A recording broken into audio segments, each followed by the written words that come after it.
So it's been a short offseason for us in the Patriots community, but for this gentleman to my right, I always have him on this time of the year because we love talking about the draft. And I'll be honest with you, when I saw on the Super Bowl injury report the name Robbie Oots show up for the Seattle Seahawks right away, I was like, that's Alex's guy right there. That's right. No, it was. Like, I just remember like seeing because I was always asking, I'll ask you that later on about this year's draft class. Like, Yeah. who are the guys that stand, like not stand out, but like that random name on day 3 that's going to emerge. And last year was Robbie, and now he's a Super Bowl champion. Sadly, I only say that sadly just because obviously they beat the Pats. But right. Big question of the day: who's going to be? Is it going to be you and me playing linebacker for the Patriots come the fall? Like, what's the plan? Like, obviously, look, I know Jelani Tavai's gone, Penny Jennings is gone, and then as of this week, Martin Mapu with a late round pick swap to where. Are they going to get a 6th round linebacker? What's gonna go on there this year? I mean, Elliott Wolf said that they wanted to add a linebacker in the draft. It's a good year to do it. It's a deep draft. It's somewhere they could maybe double dip. They still have Robert Spillane at the top of the depth chart. They still have Christian Ellis, who I think is getting a little overlooked and a guy that can certainly play situationally. KJ Britt's played a little bit of linebacker. He's primarily a special teamer, but he could essentially be in the role that Jack Gibbons was in. So they're okay. They need one more guy. I think the question is, how much do they want to invest in it? And is it just, hey, we're going to use a little bit later of a pick and just get a situational guy, whether it be somebody that's going to play on early downs, a specialist against the run, maybe help mitigate the loss of Kairos Tonga, or try to get a true coverage linebacker so it slots Christian Ellis into a more realistic role.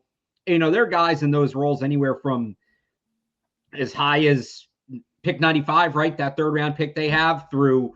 There's even some guys in the 6th and 7th round that I think could, not a lot of coverage responsibilities, but could come in and handle some coverage responsibilities right away. So there's that. But then it's, okay, Robert Spillane's 31. Yeah. He's in the last year of guaranteed money on his contract. Do they want to try to find the next guy, the next green dot that's going to do that for 5 to 10 years? And now you're talking about using probably a top 75 pick. And there are guys in this draft that can do that too, but you're not going to get them at 95. You're 63, maybe moving back from there a little bit, probably not moving up from 95. So that's kind of the question. And maybe it's both. But that's the big question for me. I think they need to add one. I think one would be enough. It's just really how much are they trying to spring at that position? And is this just to fill a short-term depth situational need, or are they trying to find the next guy? Do you look at a player like a Jacob Rodriguez that they could potentially take even at 31, or do you think he's probably going to be gone by that time? He's not going to go that much higher than 31, if that. I would expect him, let's call it like 85, 90% that he's on the board at 31. He's somebody I've looked at, for them, maybe if they trade back.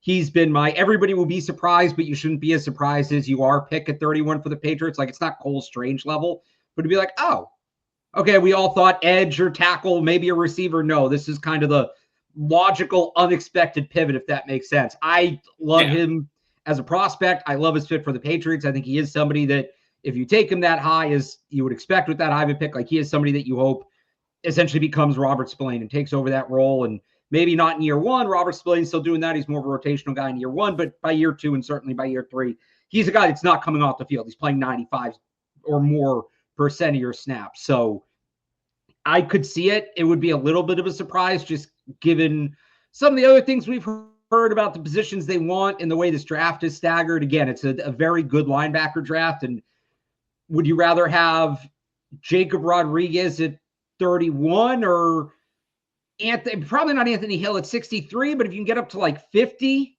for Anthony Hill or even like Jake Golday at 63, given who you might get at 31, do you get a starting right tackle? Do you get a premier, maybe not premier edge rusher, but like a legitimate pass rush threat?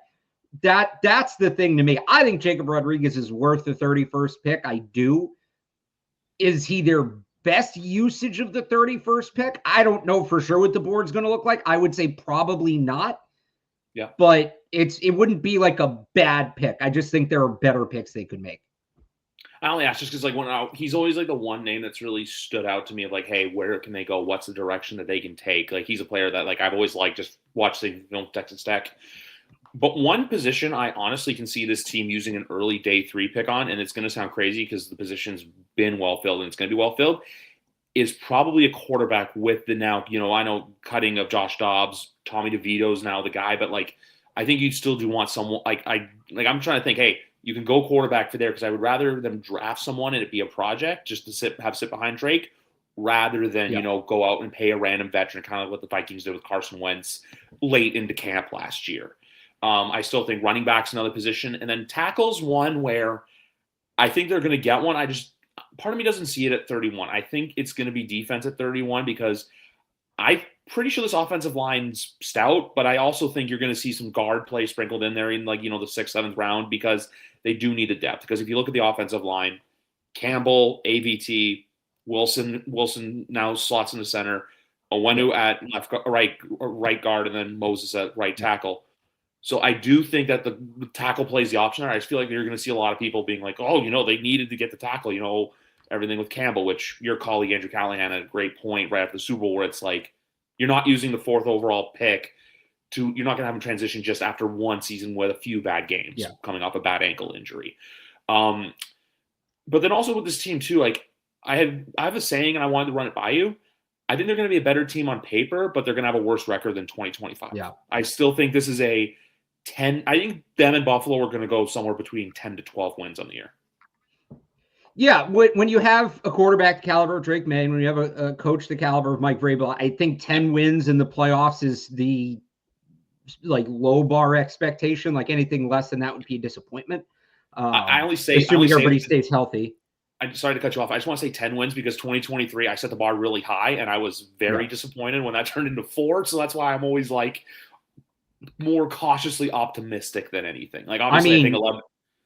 Yeah. Yeah. If they win 4 games this year, Drake May probably only played 3, right? Yeah. That's something like that. So I think 10 wins in the playoffs is the standard now. And can they do more than that? Certainly.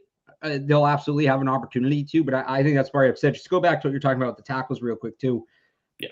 The tackle thing is weird because of how this draft is set up. It's really easy to say, well, they need an edge rusher. They need this or they need that. And the tackle's a longer term need edge. Take the guy on day 2. And great. I love that idea. You got to put a name to it at the end of the day. And when you look at this draft, so the consensus board, which generally is pretty accurate, and I don't think it's accurate in this case, and I'll explain it in a second, but the consensus board has the 7 tackles that are first or fringe first round picks. Maxi Onachor is the last one. Could be Blake Miller, could be Caleb Lomu, but those guys are going to go top 35, 40, right? Maybe they all go in the first round. I think Onachor, I actually haven't checked this today. It changes every day. I've been checking it because I keep giving this take. Onachor is at 36 right now on the consensus board. Everybody else, all those other guys are top 30. The next tackles after him are Jennings Dunker, who's a guard, for sure a guard. Yep. And Caleb Tiernan, who some teams might have as a tackle. He's got 32.25-inch arms. I think he's a guard. So, okay, those are your day 2 guys. The next tackle on the consensus is Demetrius Crownover. He's outside of the top 100. He's at 104. So the day 2 tackles don't really exist. Now, that doesn't mean no tackles are going to go on day 2. There's no way we're going to go 60 picks without a tackle. That's just not going to happen in the NFL. But it's more the talent gap. Right. And I think what people maybe mistake sometimes is 3rd round grade versus 3rd round projection are 2 different things. Yep. Players don't always go in the round they're graded, and they might go higher or lower for different reasons. For instance, you go back a couple years, Caden Wallace was whatever it was, the 8th, 9th, 10th tackle off the board in that class, which was where he should have gone in terms of ranking all the tackles. That was about right. But he went a round and a half earlier than expected because there was a run on tackles. It wasn't a very deep draft. Teams panicked, and they started reaching for guys. And so the Patriots are sitting there. They missed the run, and they're like, well, if we're going to get a tackle, we got to make a move. We need to find a way to get a tackle. Cade Wallace was probably the highest-ranked guy on their board, even if it didn't match up with the range. So taking a tackle on day 2, again, I don't think the consensus board goes more by ranking than protection. Yeah. I don't think we're going to go from pick 36 to pick 104 without a tackle. But what that does tell you is, okay, you want to take a tackle at the back half of the 2nd round? That guy's probably like a 4th round player. And are you comfortable with that? At that point, to me, considering it's not an immediate need. Now, if they didn't have a starting tackle, you have to do it. Yeah. They do for the year. And that to me is we're like, okay, well, now just take another position and there's still going to be 4th round caliber tackles in the 4th round. So just get them then. Yeah, that's the point I'm making on tackle, where it's like, you know what, like don't buy high just because you feel like you have to. If you feel like you can get him in the 4th round, or the guy you can get in the 2nd or 3rd round is going to have the same grade as the guy who's going to be going early Saturday afternoon, just wait and take him early Saturday afternoon. That's the point I'm getting at. Also, with my whole thing about the better team, worse record thing, that's just my ADHD kind of going off the board there.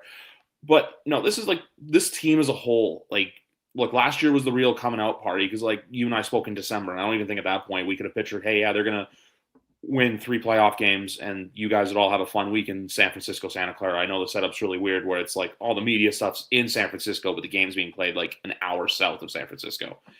But no, it's just now it's really not even so much drafting for – not that there's positional need for this team, but it's more just like filling in the holes and just ensuring depth so you have those like secured for – you know, if you have anything else. And even now going back to the Marte Mapu trade, I know everyone looks at the Patriots 2023 draft class.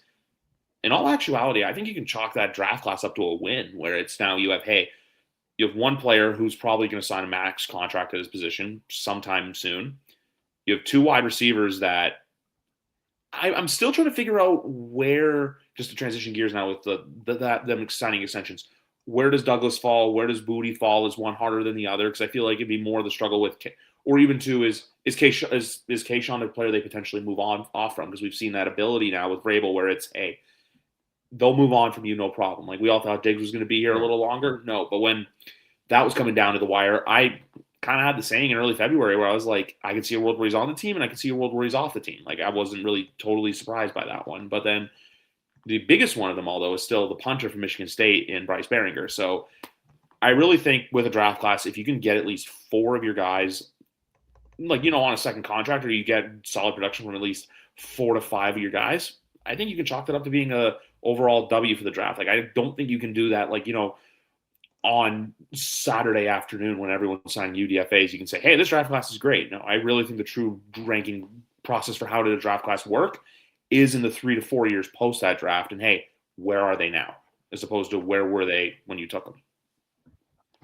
Yeah, I mean, I think you'd like a little more. Like the way I look at it, and this is in a bubble, things can change, but like you got to hit on your 1st round pick. That's going to be a second contract player. That's going to be a cornerstone player, non-negotiable. Do you get 1 starter out of your day 2 picks? And then the other guy you'd like to be rotational, but you at least get 1 starter there of those 2. So you got to be 100% on day 1, 50% on day 2, and then like 2 solid rotational players on day 3. Can you at least get that? So I would have liked to see them. I always thought Keon White had more potential. I think he maybe fell out of the system fit more than just wasn't a good player. So maybe there's some wiggle room there. If they had that draft again, I'd be okay. I just think you got to get more out of the top 100 picks than what they've been getting. Because again, like I think Booty and Pop are good players.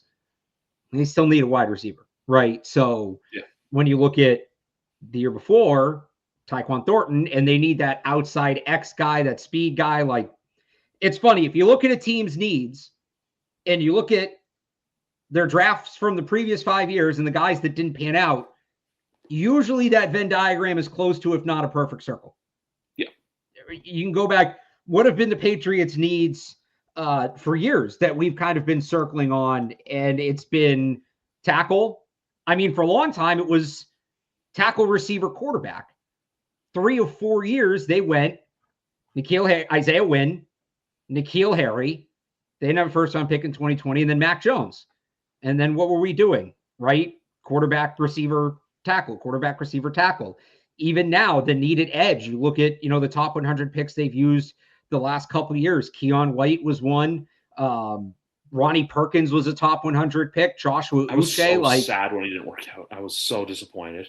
What are the odds that you would line up? Meanwhile, I want Perkins to work out. The inverse works too, right? You look at how they've done at corner in recent years. Christian Gonzalez, Marcus Jones, hey, they're sitting pretty there. So yeah, those things tend to line up, and so you just want to avoid that getting stockpiled. Yeah, No. Like when I only say my thing about Ronnie Perkins because he's a player from like I can remember watching that draft because that's obviously 2020, 2021. There's nothing else to do. Everyone watched 3 straight days of the draft. That was like the sports that were on. But I always remember the Ronnie Perkins pick, and I'm like, I want him to work. I want him to work, but it just never manifested itself to work, unfortunately. But no, this year's like I really feel like this year too. There's a handful of teams that are like on that contending window that like I think you need to hit a home run in the draft. And unfortunately, the other one, in my opinion, is in our very division and the team I've already brought up in Buffalo. I think Buffalo and New England both have to hit home runs. And I think another team in the AFC who has to have a really good draft because right now I know everyone's saying, oh, their free agent signing was the equivalent of Kevin Durant going to the Warriors in 2016, but I'm still kind of waiting to see, is Kansas City. I really think like their 2022 draft class is an all-time. Like if you look at the amount of talent that contributed immediately, winning 2 Super Bowls, not losing a playoff game until your 3rd Super Bowl, which is just insanity. But a lot of those guys are out the window now. So I really think if Kansas City wants to get back to that prevalence and contendership, that true juggernaut we've come to know them as, I really think they got to knock it out of the park. Yeah, it's the thing about the NFL, like, as Patriots fans, we're spoiled and maybe don't have the true perspective because the way the NFL is structured, between the way the salary cap works, the draft, rookie contracts, just a lot of things, the schedule format. Yeah. There's an undercurrent that's dragging everybody to the middle. It's dragging the top teams down and it's dragging the bad teams up. And as an elite team, like if you have like 4 to 5 years, that's a great run. 4 to 5 years, you really fought that current pretty well. You usually get 2 to 3. If you're lucky, we've all seen teams that have won, and that's kind of that. They have one season and then they come back down. So look at Detroit. To fight it for 20 years like the Patriots did is completely against the design of the entire league. Kansas City and Buffalo are 2 teams, and Kansas City fought a little bit longer. Kansas City fought a little bit longer than the average team. I think Buffalo had a 4 or 5 year window. That cycle is coming for them, and they've gotten older. They got to pay the back end of some cap penalties that they maybe push back down the road. Injuries are catching up with them. And Buffalo, like if you don't get it done, now you also have to deal with coaching turnover, which is never easy. But it's coming for Kansas City too. And like soon, like Andy Reid is not getting fired, but how many more years is he coaching there? So I look at those teams as father time is catching up to them. And yeah, it's about how do you pivot? The Patriots had their rebuild in like from 2008 to 2010. They're still pretty competitive in that window, but Tom Brady won an MVP. Right. So that's to me where, and it's so hard to stick that landing, but that's where the Bills are now. That's where the Chiefs are now. The Ravens, it's tough to nail down because they kind of felt like they've been on the precipice of that for a while. And they literally just had to go from like, hey, Tom Brady's dominating you in your division in the playoffs to, oh, you got to deal with Patrick Mahomes now. Right. Well, the Ravens to me are like, they're doing all they can. They're like balancing on one foot over the edge of the cliff, and they haven't fallen off yet, but they're just somehow consistently putting themselves in a precarious position. They might be better off just kind of letting go of the rope for a year to get a reset. I don't think they're going to do that, especially not this year with the new head coach. But yeah, I mean, that current, even the Texans, you could say, like their defense is great, but their offense, they've had some injuries. They've lost some players. Where Stroud at right now, like there's a lot of teams that undercurrent is coming for. Houston's an interesting one because I think CJ will be fine. I just really hated how the narrative quickly went from, look what they did to the Steelers, Woody Marks running wild, which everyone like, oh, he could run for 100 again. I'm like, he's not running for 100 yards against the Patriots defense, to, oh, CJ Stroud's bad, and for as much as you want to blame circumstances and schedules for what the Patriots had to deal with the entire regular season and postseason, that was probably Drake May's best game of the entire playoffs, and he still didn't play a perfect game. He scored 3 touchdowns on a defense. They were comparing that defense in almost like it wasn't said, but it was almost like the 85 Bears they were talking about. And the defense is great, but it's one of those defenses where I'm like, if you beat them over, you can beat them over the middle. What was it? Kamari Lassiter, for as great as a corner he is, he saw him got beat. I believe it was him, the beautiful Kayshon Boutte touchdown that sealed the game to win. But yeah, Houston's another one. That whole AFC South has gone from like a laughable division now to where you've got 4 head coaches that are football psychopaths. You've got guys in there who you got Liam Cohen, we'll see with Shane Steichen. You got DeMeco Ryans, and now you insert Robert Saleh in there. So Very interesting. And with Tennessee, I'm only going to say it and a lot of people are, laughing at it because of the Jets situation. But Robert Saleh got a pretty bad Jets team to, I think, 6 or 7 wins. If they can really turn Cam Ward into the player we think he can be, I'm not saying they're going to make the playoffs, but I definitely don't think they're going to be an easy out anymore. Yeah, I mean, the Titans, it feels like this offseason have very much tried to follow the Patriots playbook. What the Patriots did a year ago. And Cam Ward had some of those flashes, certainly. They got aggressive in free agency. We'll see what they do in the draft. But you're banking on Cam Ward. You're banking on Cam Ward being Drake May, which is obviously a lot to expect. But I like the Titans offseason. I think they've done a good job, and it's going to be interesting. Outside of the Colts, it's going to be interesting to see how that division pans out. I don't know what the Colts are going to do. This might just be a go to the bottom to get back to the top year for them. I really think Chris Ballard's just been on borrowed time. Since he took over as GM, they've never won the division. Yeah, that sounds about right. Yeah. Another actually fun trivia one I wanted to do for you, because it's actually 20 years since.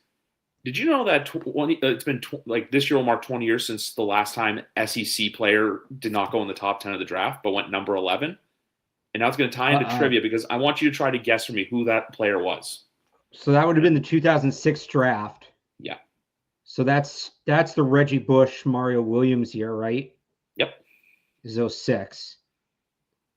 Who else was at the top of that draft? Is that Mark Sanchez?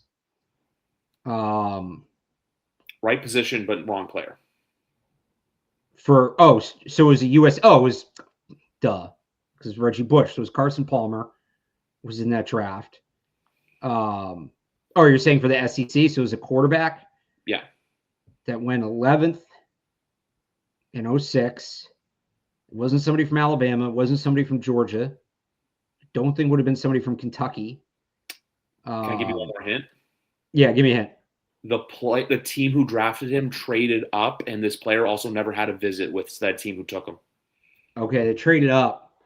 Was he the first quarterback off? Oh, no, he wasn't the first quarterback off the board because Leinart went. Yeah.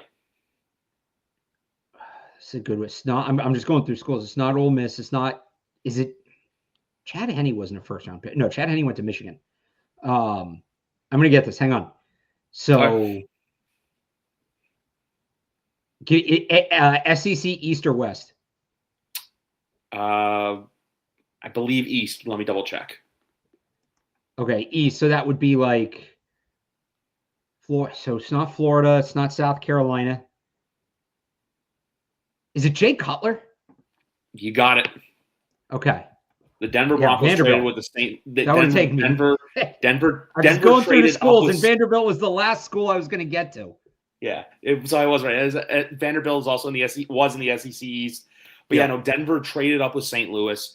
Jay never had a visit with the Broncos, and there's also an alternate universe where that actually works and pans out, but I believe they fired the defensive coordinator and it kind of all fell apart for the Broncos somewhere along, I think 2008 or so, before McDaniels arrived, and Jay was shipped off to Chicago.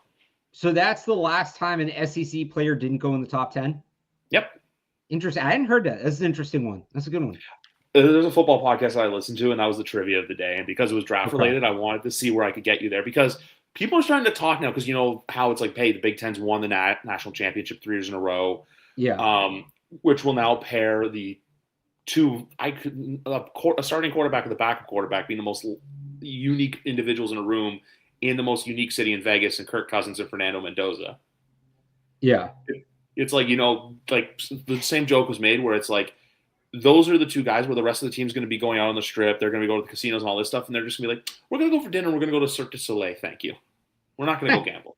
Well, you just want them in the film room, which is probably where they're going to spend a lot of time. But I mean, it's the NIL era. The Big Ten schools have a lot more money than those Southern schools do. And frankly, the Southern schools that have money, like you look at what Texas Tech was able to do.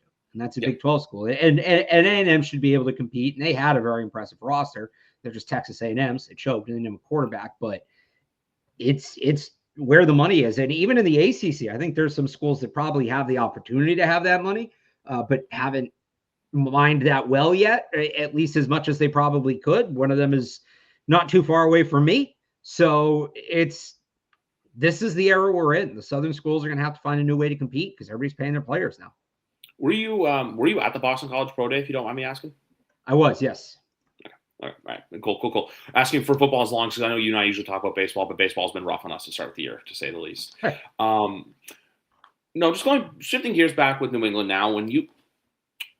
When you look at this team as a whole, I know everyone's going to say, "Oh, the schedule is going to get them."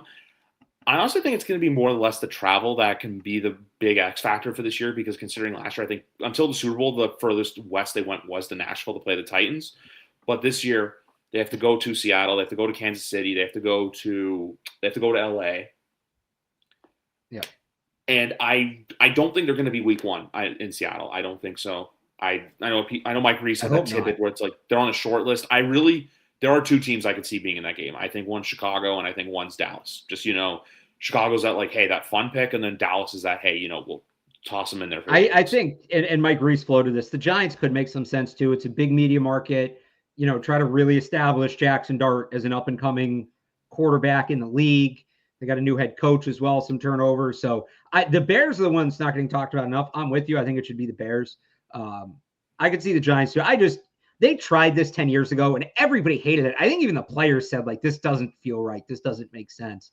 It felt too much like a continuation of the last season. It's supposed to feel like something new. So, you want to play that game early in the year so you make sure that, you don't have injuries or whatever blown up. Fine. I think like week 4 and 5 is the perfect time for a Super Bowl rematch. The teams are in the rhythm a little bit, but it's not too immediate. So I would hate to see it week 1. I would be disappointed.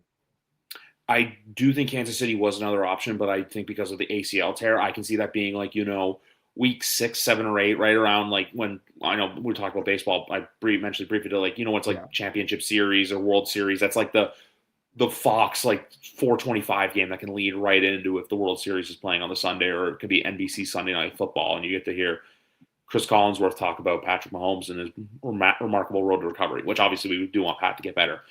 But my thing is, the one I've been seeing a lot, I don't know if it's a rumor, I think people are still floating out there. I wouldn't like it, but it wouldn't shock me to see if the Patriots had to go to SoFi week 1, because we know the Rams are going to be in a very, very far location from their home stadium. So the Chargers probably play at home week 1. Patriots have to go play the Chargers, and that's a game I wouldn't be totally mad about. Week 1, 4:25, and they get one of their West Coast trips knocked out right away. Yeah, the thing I wonder, and the league doesn't have to approve this, but sometimes we've seen this in the past when the Patriots have 2 of these West Coast games, whether it's the Chargers and the Rams back-to-back is the easier way to do it, but obviously you'll see it, with other true West Coast teams. 45-0, and they got skunked by the Rams a few days later. Yes.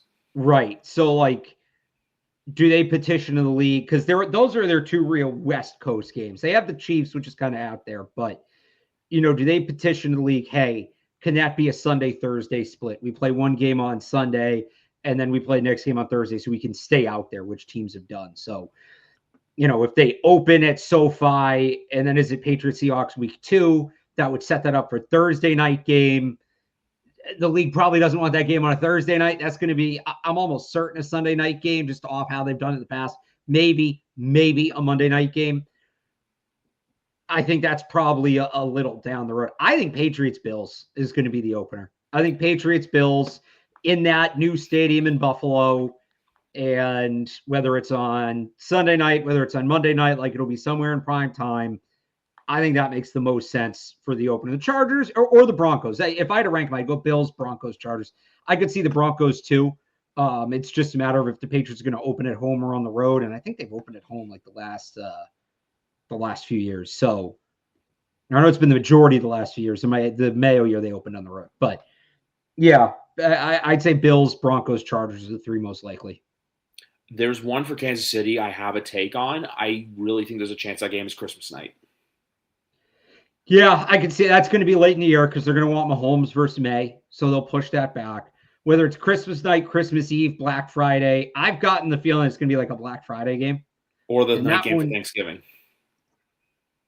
Yeah, so the Patriots are at the Lions this year.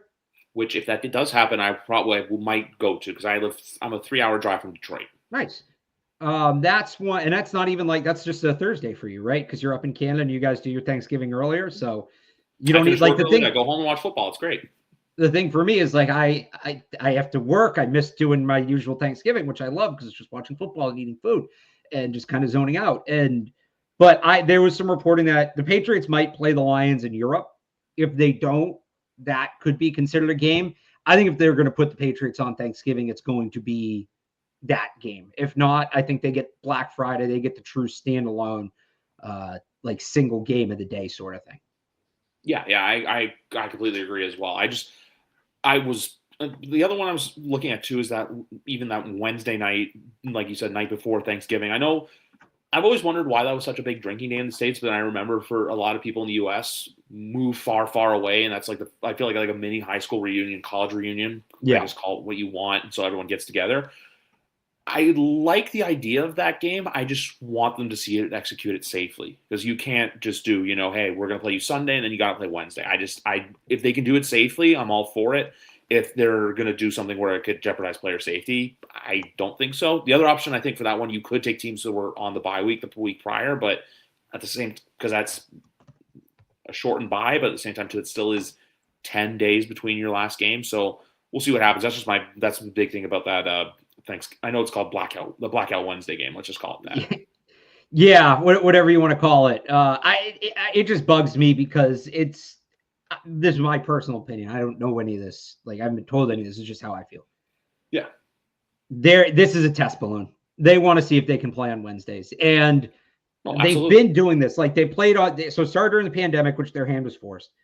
Then they had a Christmas Wednesday, so they did that, and the way they made that work was having the teams play on Saturday the week before. So instead of Sunday to Thursday, Saturday to Wednesday, because of the Sports Broadcasting Act of 1961, the NFL cannot play on Saturdays in November, that Saturday, or the prior Saturday specific.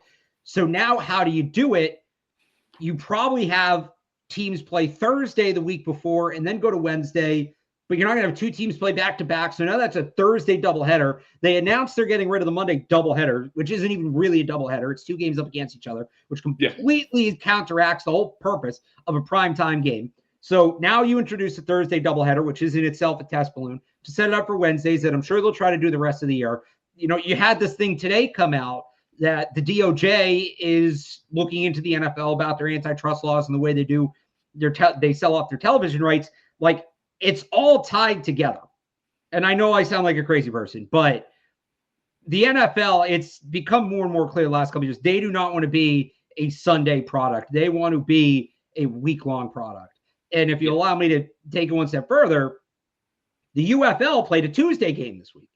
And we know the UFL and the NFL have like this very loose relationship that maybe the NFL said, hey, try this out. Let us know how it goes. So there's laws in place right now that they can't. I wonder how much longer those laws are in place.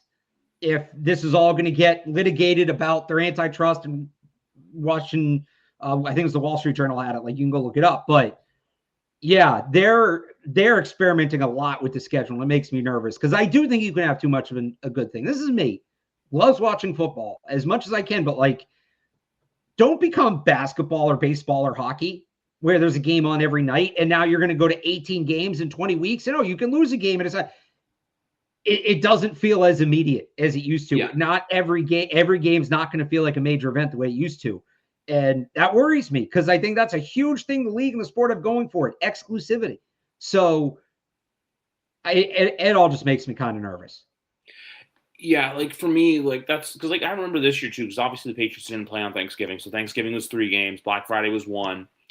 But then you get this mix then where Sunday is, hey, 1 o'clock is fat and happy, and then 4 o'clock, you may have 2 really bad games. They already neglect the 4 o'clock window as it is. Like I've said this for years. Instead of playing 8 games at 1 and 3 games at 4, 6 and 5, and maybe some East Coast teams have a 4 o'clock kick. People love the 4 o'clock kick. It's the best one to tailgate. So that they've neglected the 4 o'clock window as it is. Now you're looking at, if you're going to play a Wednesday game, a Thursday game, a Friday game, a Monday, maybe they don't do Saturdays at the beginning of the year for college football. But if you're going to try to do Wednesday, Thursday, Friday, Monday, plus you have the Sunday night game, weeks there's buys. Now you're talking about there maybe being only 5 or 6 games on Sunday.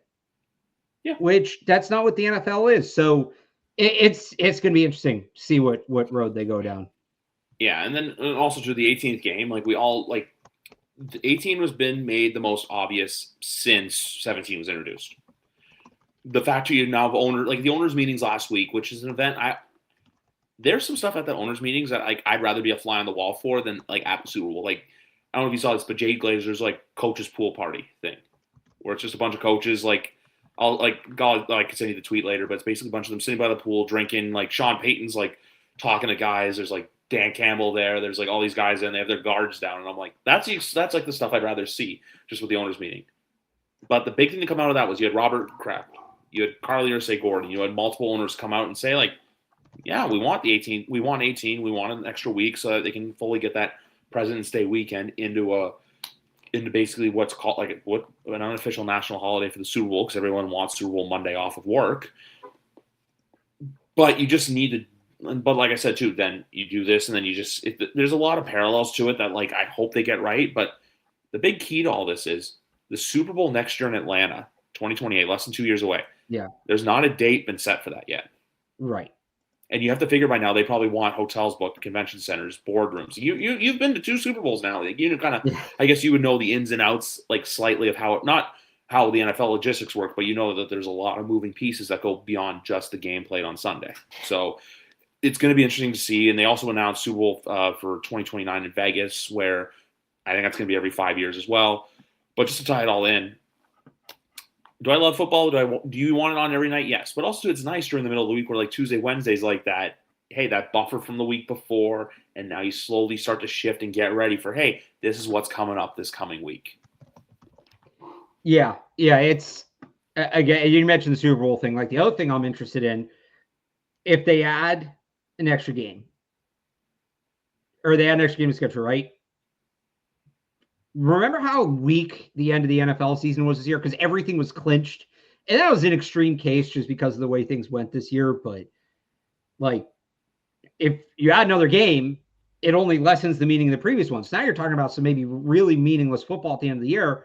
Well, one way you can counter that on one end is to add an 8th playoff team in each conference. Makes the games at the top less meaningful. But obviously, you know, one more spot can create meaningful games for 3 or 4 more teams, depending on how many are in contention for that. But now there's no more bye. Now you're going right into the playoffs. And does that necessitate, you know, week 20, everybody gets a bye, wild card, something like that. And now there's an extra week. And they're obviously going to take one from the preseason, and that's going to go down to 2 games. But then you add that, you've added 2 more. Do they get rid of the week between the preseason and the regular season? Like, the thing to me, people ask, like, how do you feel about the 18 games? It's happening. I've accepted that. It's how do they execute it? Because they could make it okay, or they could really botch it.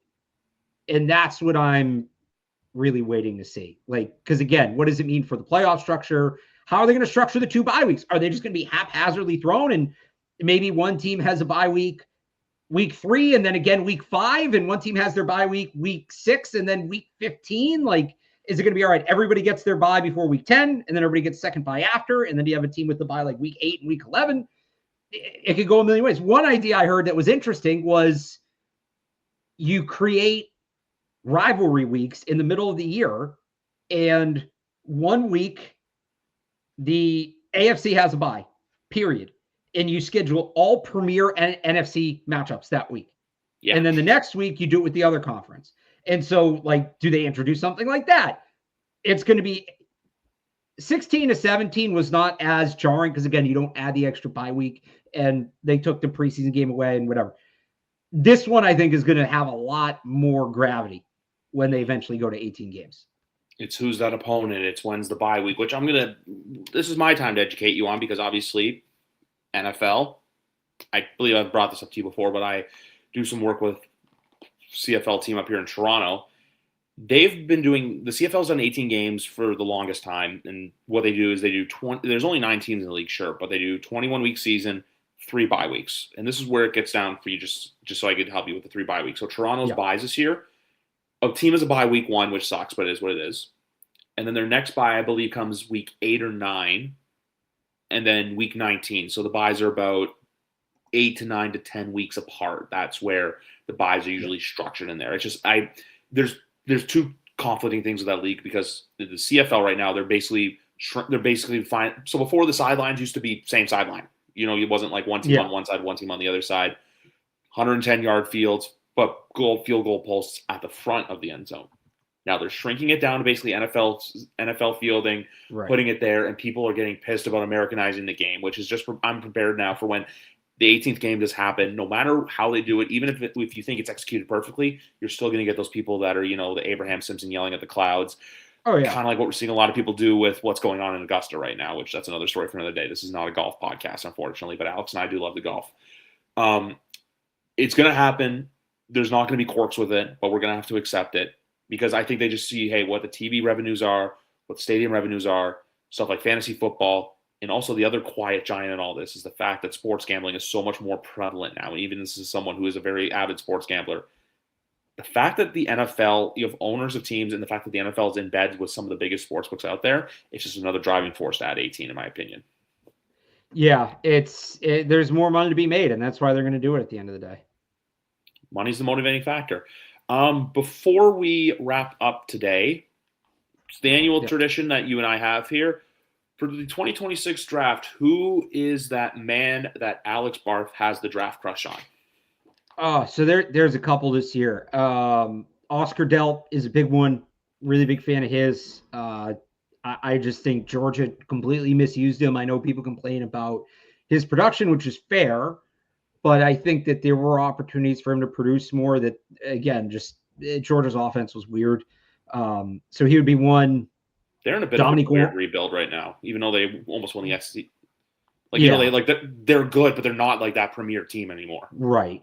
Dominic Orange would be another one, the defensive tackle from Iowa State. I have no idea how he ends up on the Patriots. He's a tweener for them, and they probably shouldn't be taking a nose tackle that high. He can play. He actually reminds me a lot of Kairos Tonga, ironically. I would love for them to get him here, but he's going to be a late second or early third round pick. I don't think they can trade up high enough from 95 to get him. They'd have to take him at 63. Should they be taking a nose tackle that high? Probably not, but he can play. He can certainly play. At linebacker, Kyle Lewis from Pitt is a late day 2 pick. Really good coverage player. I mean, that's what he does. He's only going to play on third downs. He's going to be excellent on third downs. And when you look at last year, some people wondered, why didn't the Patriots play as much man? They have these corners. Well, look what happened in the first game in Miami. Their linebackers and safeties are getting eaten up in man coverage. So that limits you a little bit. I'm not worried about playing man coverage with Kyle Lewis on the field by any means. At safety, guys who could do something similar. AJ Halsey from LSU is probably going to go too high. Again, he's a tweener pick, second round pick. Jacoby Thomas from Miami. This guy is violent, all caps, gets his hands on the football. Just everything that I love about the safety position. Another really violent player I like is Gabe Akis, the edge rusher from Illinois. Just plays with a real mean streak, wrestling background, gym rat, film room junkie, all of it just screams to me like Patriots, the mentality that they're looking for. And then he's also a playmaker. I've been big on them adding playmakers on defense and forced a lot of turnovers last year. So 2 corners on day 3 that got their hands on the football last year that I think have some upside. Hezekiah Massis from Cal transferred after 3 years at FIU and had a breakout season. And then Devin Marshall from NC State is actually a local guy, went to Catholic Memorial here in Boston. He's projected to be later day 3, but he's another guy that he has this skill set of like a top 150 player as a physical outside boundary man corner, but he's 5'10". A lot of 5'10" guys just move into the slot. I don't know that he has the quickness to play in there. So you're talking about a true undersized boundary corner. Some of these guys have panned out. DJ Reed is one who was on the Jets for a while. He's more of a zone corner, but he played it. Malcolm Butler was a little undersized, but played well on the boundary. So that's the kind of player you're hoping he turns into. It's a little bit smaller than Malcolm Butler, but yeah, that's just off the top of my head. Those are kind of my favorite guys in this draft.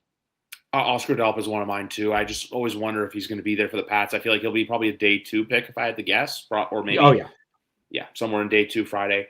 The other one though is a Miami edge rusher. Obviously, Ruben Bain's probably going to go top 5 in the draft, if not probably top 3.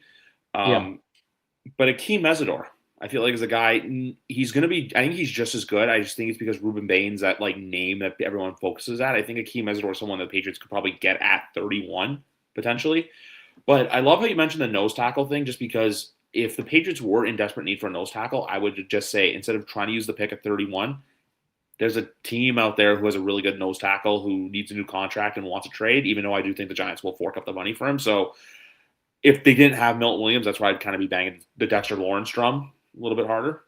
But yeah, I don't think they need to be that aggressive in terms of what it would probably take to get him. I think that's just a leverage play. He's going to get paid. He's going to stay there.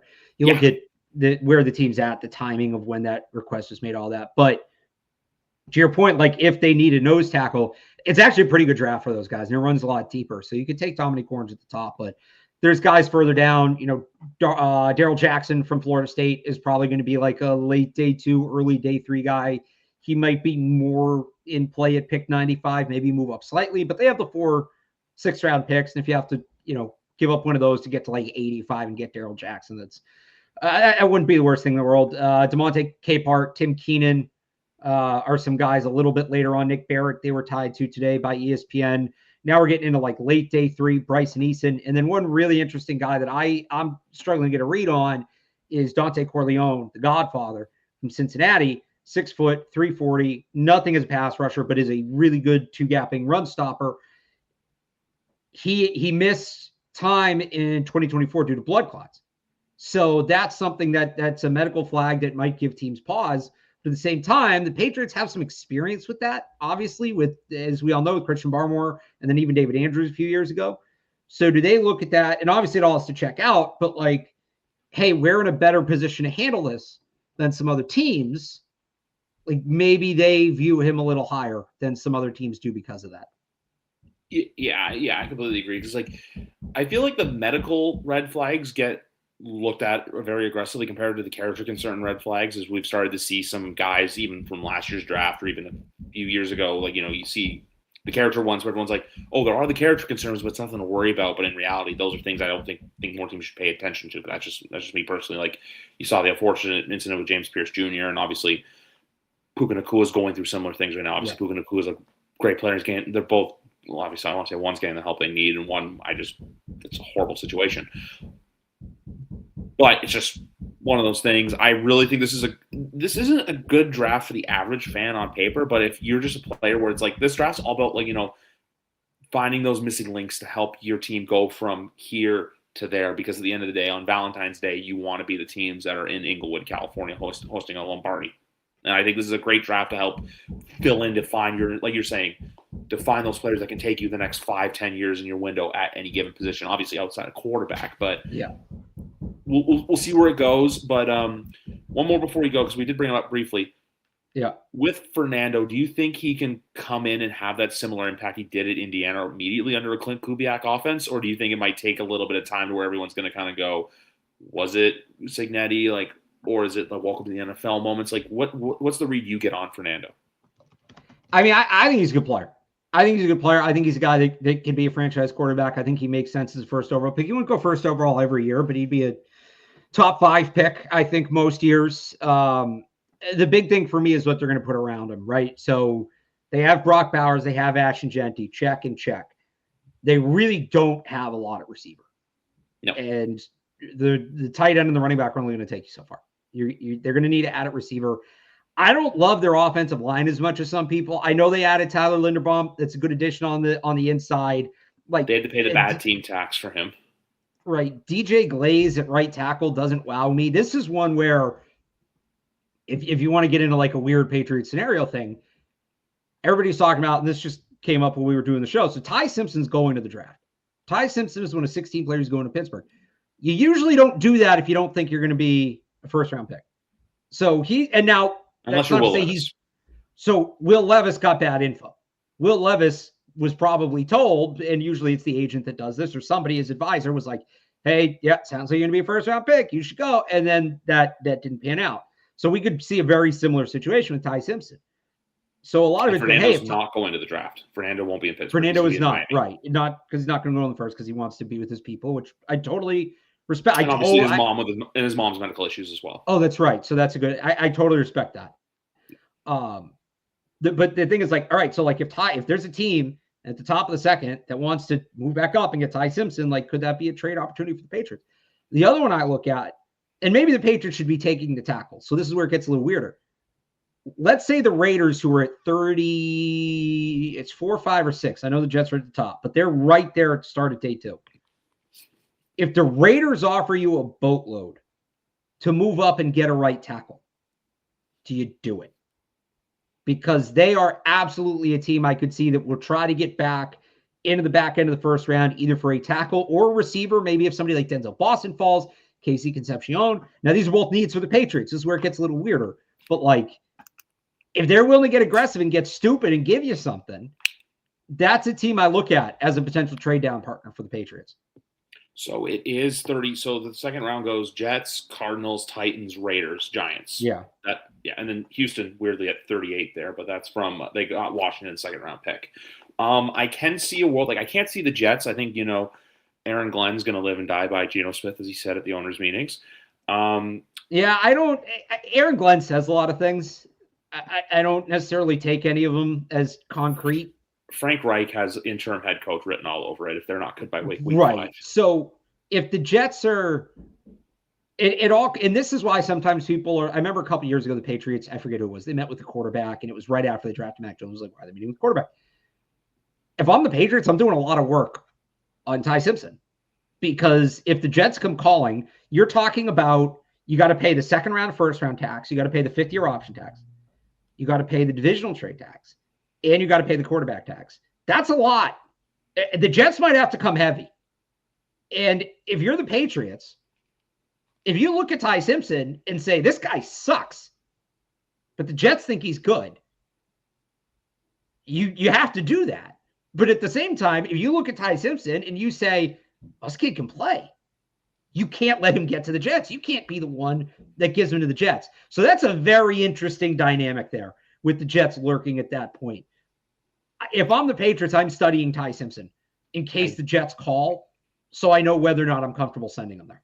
I honestly think Arizona would be the other ideal trade-up candidate for there, because I can see a world where they take Jeremiah Love at 3, and then they get – I know they have James Conner, but obviously he's been hurt and slightly aging out, which I hate to see that the guys that are, like, slightly younger than me and, like, you and then, like, that are already, like, the guys that are in the NFL who are, like, they're old. Like, it's like Mike Evans and Chris Jones are getting older. I'm like, those guys were born the same year as me. I'm like, and I'm only 32. I'm like, what are we doing? Weird. But, yeah. But, no, I can see a world where they take Jeremiah Love at 3, and then you have that awesome offense. You get Marvin Harrison Jr., they have Michael Wilson, who I think is a very underrated wide receiver. You have Trey McBride. You add Love into that backfield. Obviously not the best offensive line. But then you have a GM you can kind of take advantage of, because let's be honest, Arizona, one of the more quietly dysfunctional teams in the NFL.